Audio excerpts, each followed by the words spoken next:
test is in 4-part, Part 1, Part 2, Part 3, and Part 4. Now look at Part 1. Part 1. You will hear a female and a male student talking to a female tutor about a self-evaluation form. First, you have some time to look at questions 1 to 6.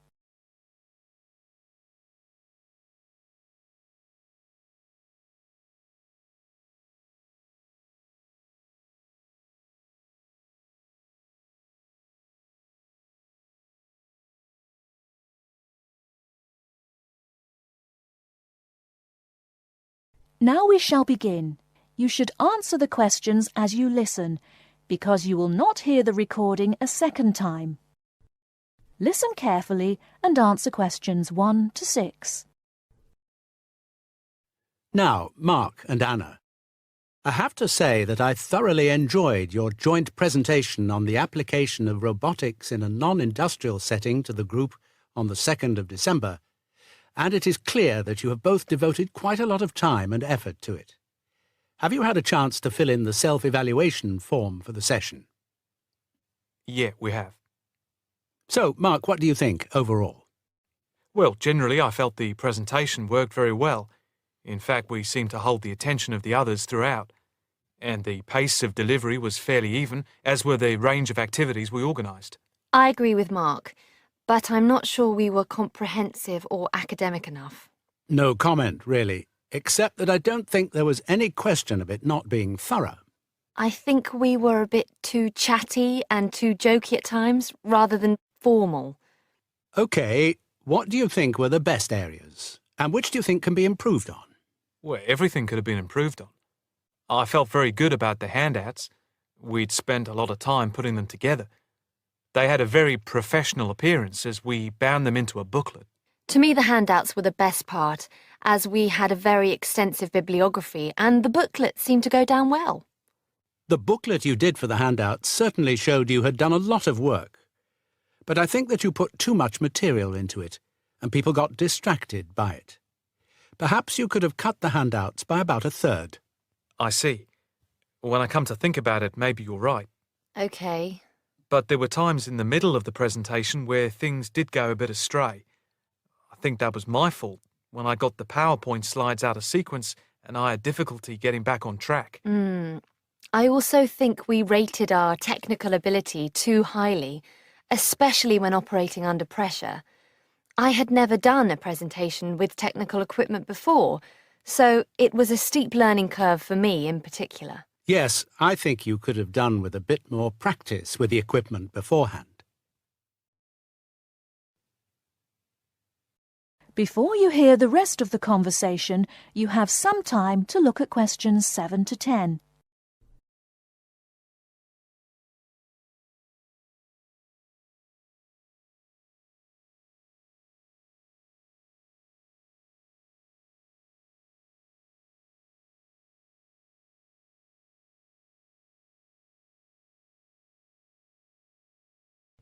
Now listen and answer questions 7 to 10. What about the next item on the feedback form? The aims and objectives. I think they were very focused, and we followed them through well, I think.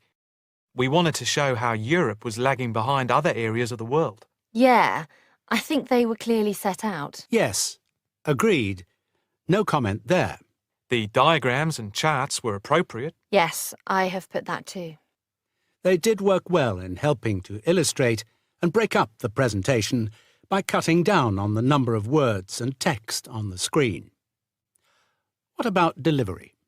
Well, I think our performance was average. It was difficult to coordinate speaking and presenting the material at the same time. I was quite self-conscious of what I was doing. It was down to a lack of experience. Unfortunately, both of you had the habit of standing in front of the projector, so you kept blocking the image on the screen. To me, this is the area that requires the most improvement. The section on the predictions of the commercial application in the future, I think, appeared a bit haphazard. To me, it was a weak point of the presentation. And I think that some of the slides could have had fewer words. And we could have done some fancy graphics with the words. If you had to give yourselves a mark overall, how much would you give out of 10? 6, maybe? I'd be happy with that. Though bits were probably nearer a 7, so I'd say a 6. Anna, what do you think? I think for me it's perhaps a 7.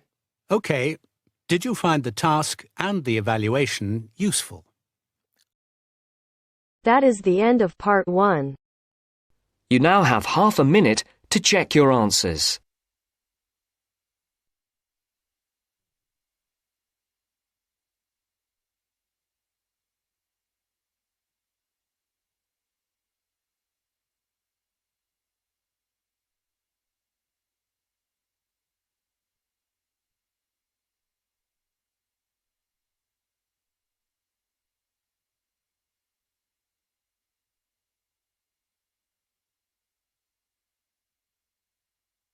Now turns to part 2.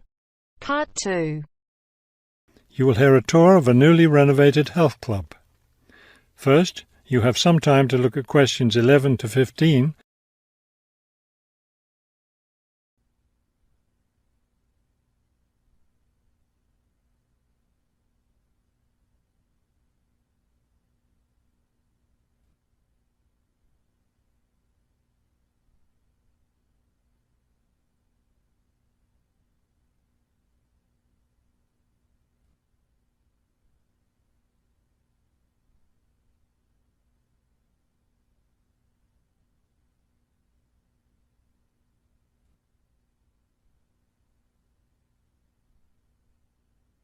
As you listen to the first part of the talk, answer questions 11 to 15. Thank you all for coming to see the new renovations to the Hertford Health Club. I know you'll be as pleased as I am to see the wonderful results of our months of hard work to improve the club and bring you the best facilities ever. We'll begin in here with the swimming pool. You'll notice the new colour of the adult pool, a lovely cool green. Now walk over here and look at the children's pool. It's the same green, but as you see, with brightly coloured sea creatures painted everywhere. Both of the pools needed painting, not only for maintenance, but I think the new colour greatly improves the atmosphere of this part of the club. Next, let's take a look at the locker rooms. Don't worry, there's no one using them just now. Doesn't it feel roomy in here?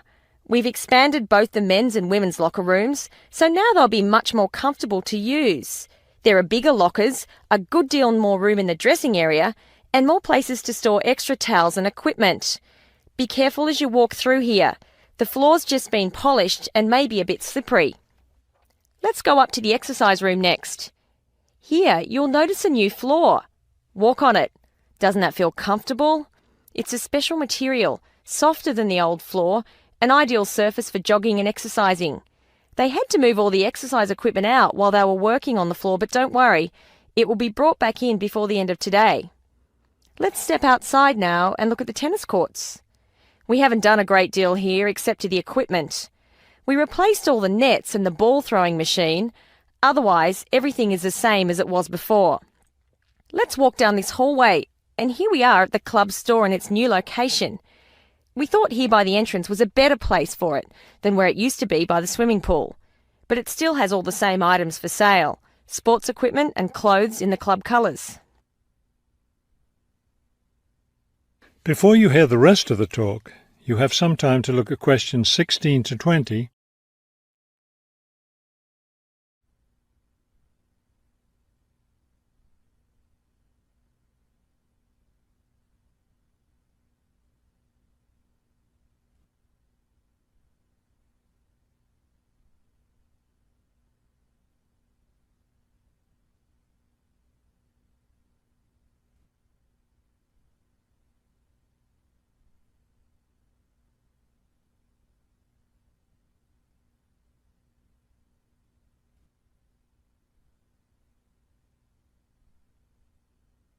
Now listen and answer questions 16 to 20.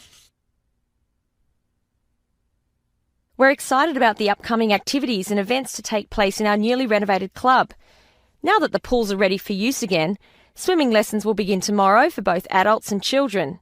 If you haven't signed up yet, you can stop by the office before you leave today and put your name on the list. If you're a tennis player, you'll be interested to hear about the tennis competition coming up on Wednesday. Players from different clubs all over the region will be participating. If you'd like to watch the event, tickets are available in the office. Also, I want to be sure you all know you're invited to our club party coming up next weekend. We're celebrating the completion of the renovation work, and we have a lot to celebrate. The entire renovation project was finished in just 9 months. That's 3 months less than the 12 months we'd originally planned on. We're proud of that, and proud that we came in under budget too. Because we've had such good results with this project, we're already planning the next one. We already have 2 indoor pools, and next year we plan to install an outdoor pool right next to the tennis courts. Details of these plans will be made available to all club members soon. All right, I think we've covered just about everything. Are there any questions? That is the end of part 2. You now have half a minute to check your answers.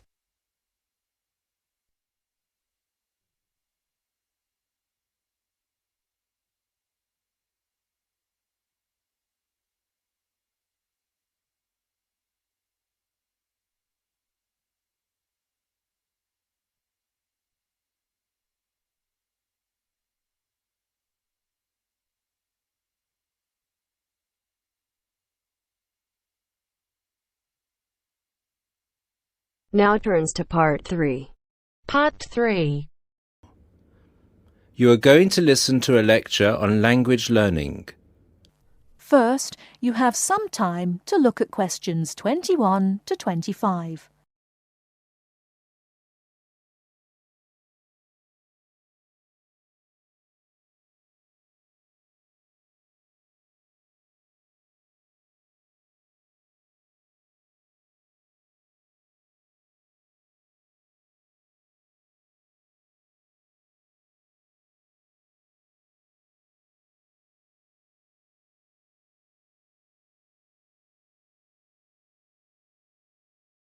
Now listen carefully and answer questions 21 to 25.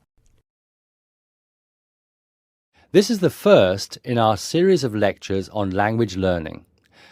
The topic I'd like to deal with today is what makes a successful language learner? There's been a lot of research into what makes some people learn a language faster than others. In this lecture, I'll summarize the main findings of the research into the subject. There are many factors that influence how quickly one learns a foreign language, of which exposure to the target language seems to be one of the most important factors to consider. It's this factor which determines the speed of learning a language, especially among those people who learn a foreign language outside the classroom. There are more people who did not learn a second language or a third language in the classroom, and I think that understanding how learners successfully learn languages without the help of a teacher can provide us with the key to how to become a successful language learner. Let's look then at the characteristics of a successful language learner. Motivation seems to be one of the key factors. Research into motivation has identified 2 main types: instrumental motivation and integrative motivation.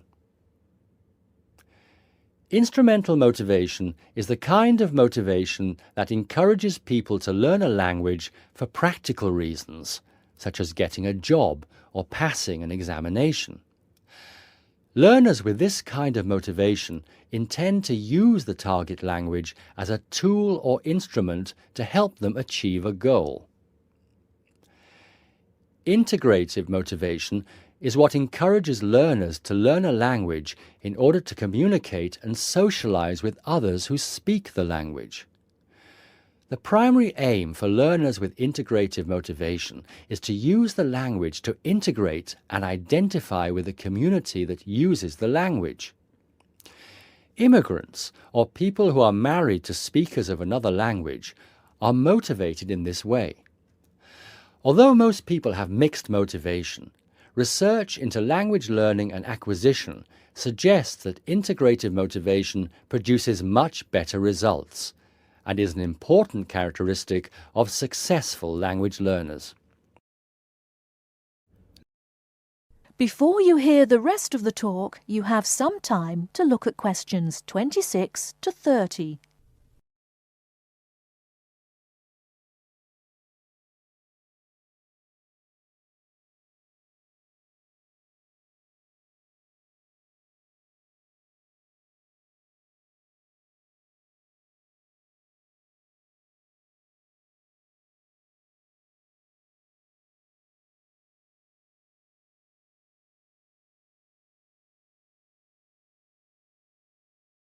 Now listen and answer questions 26 to 30.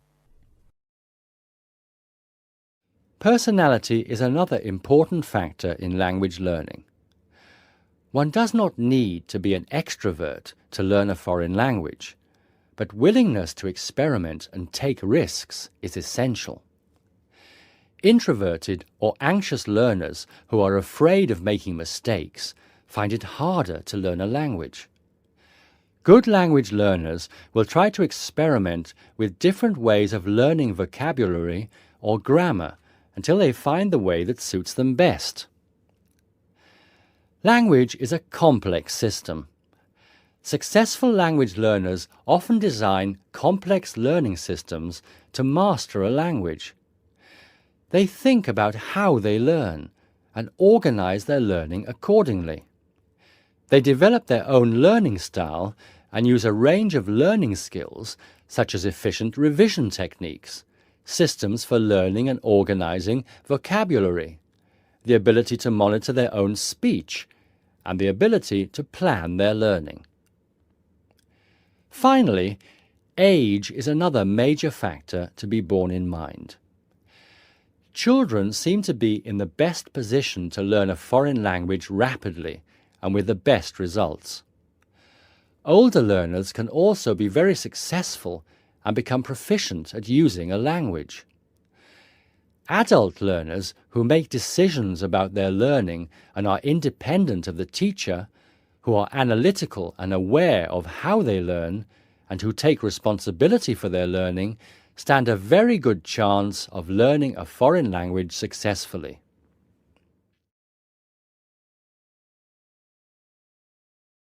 That is the end of part 3. You now have half a minute to check your answers.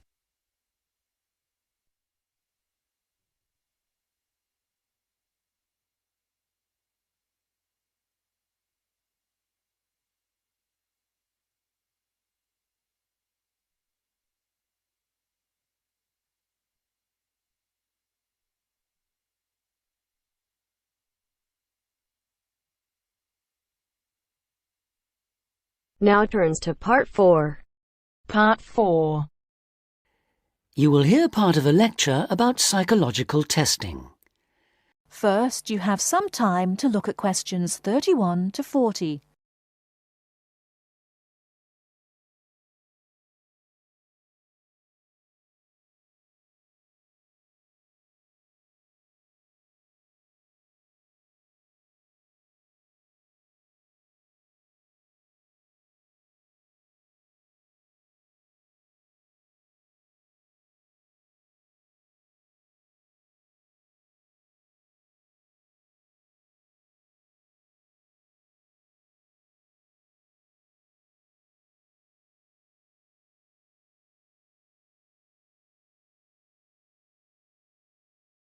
Now listen carefully and answer questions 31 to 40.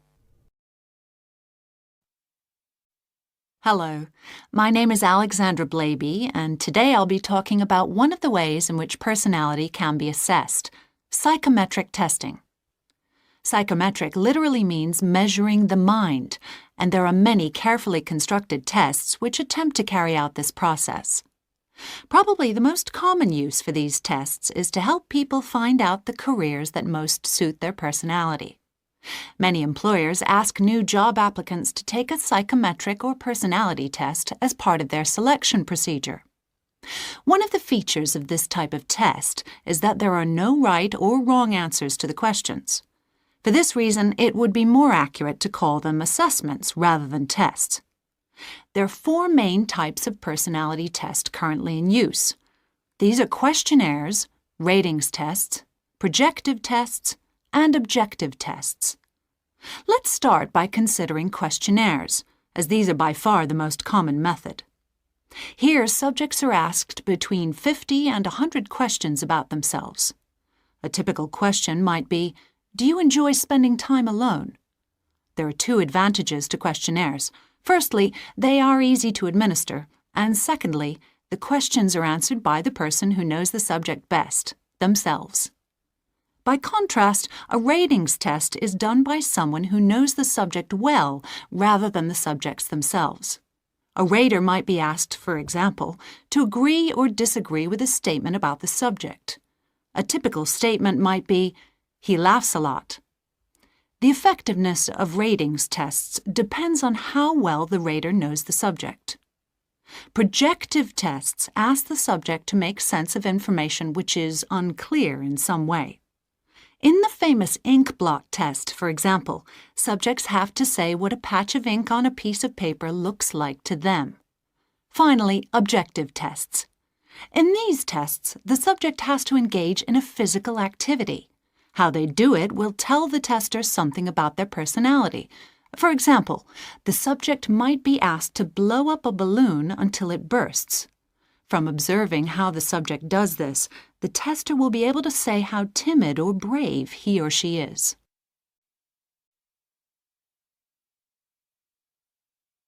Perhaps at this stage we should clarify what exactly we learn about people from psychometric tests. The overall purpose of the tests is to identify personality leanings or inclinations rather than fixed qualities or, as some people fear, character weaknesses. This explains why tests often include several similar questions. How consistently the subject answers these will enable the tester to reach an accurate assessment.